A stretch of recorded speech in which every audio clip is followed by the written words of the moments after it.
Bienvenue à tous, chers abonnés, sur votre chaîne préférée Burkina Info 24. C'est un plaisir de vous retrouver pour ce nouveau point d'actualité crucial. Aujourd'hui, nous plongeons au cœur d'une situation particulièrement brûlante au pays des hommes intègres. Le titre de notre reportage, Ouagadougou sous haute tension, entre murmures dans les casernes et défis face aux puissances étrangères.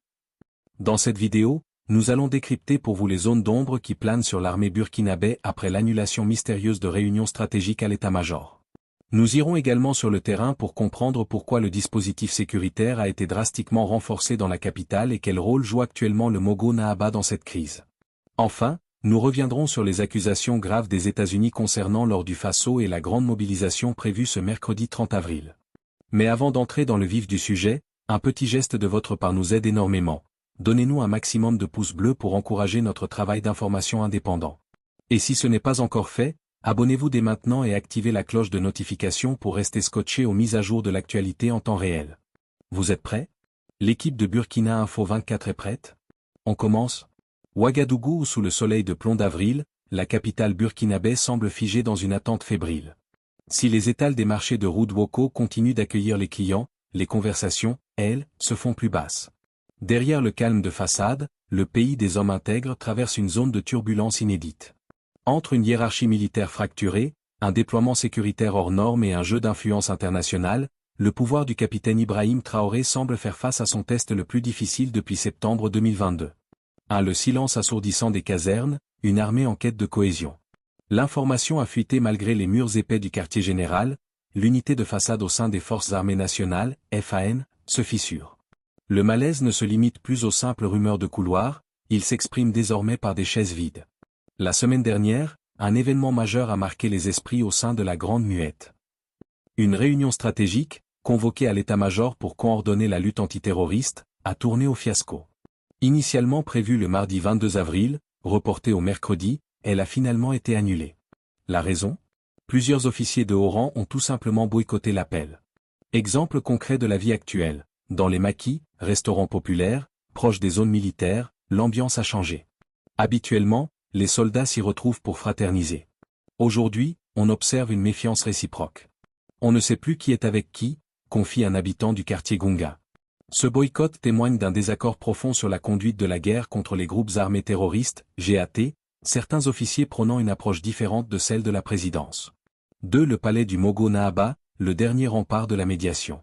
Pendant que les casernes se murent dans le silence, un autre lieu de pouvoir, traditionnel celui-là, s'anime.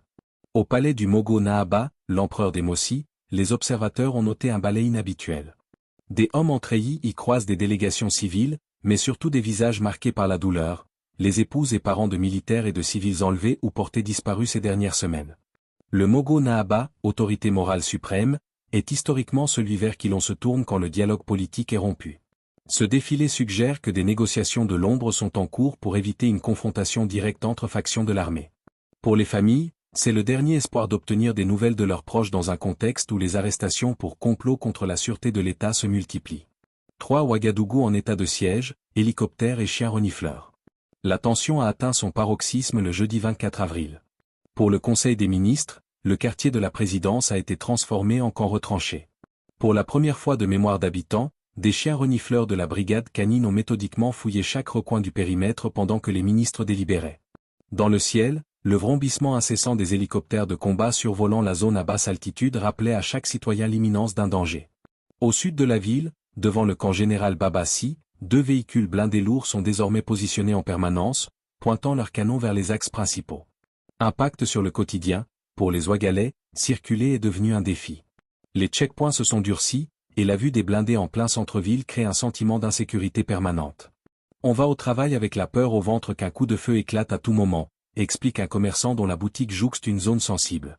4. La bataille de l'opinion, l'ombre de Washington et l'or du Faso. À cette crise interne s'ajoute un front diplomatique brûlant.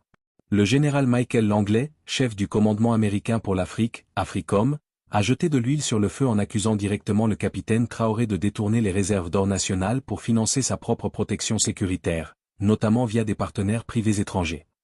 Ces accusations ont provoqué une onde de choc. Pour la junte, il s'agit d'une tentative de déstabilisation orchestrée par l'Occident. En réponse, le régime mise sur sa base populaire. Une grande manifestation est organisée ce mercredi 30 avril. Les objectifs affichés par les comités de soutien. Réaffirmer la souveraineté du Burkina Faso. Dénoncer les ingérences impérialistes, américaines et françaises. Montrer une image d'unité nationale derrière le capitaine Ibrahim Traoré. Conclusion, une semaine décisive. Le Burkina Faso est à la croisée des chemins. Entre la menace terroriste qui presse aux frontières et les divisions intestines qui menacent le cœur du pouvoir à Ouagadougou, la journée du 30 avril fera office de thermomètre. Le régime réussira-t-il à transformer la colère sociale en bouclier patriotique? Ou le silence des officiers finira-t-il par peser plus lourd que le bruit des manifestants? Une chose est sûre, sous la poussière de l'Harmattan, Ouagadougou ne dort plus que d'un œil.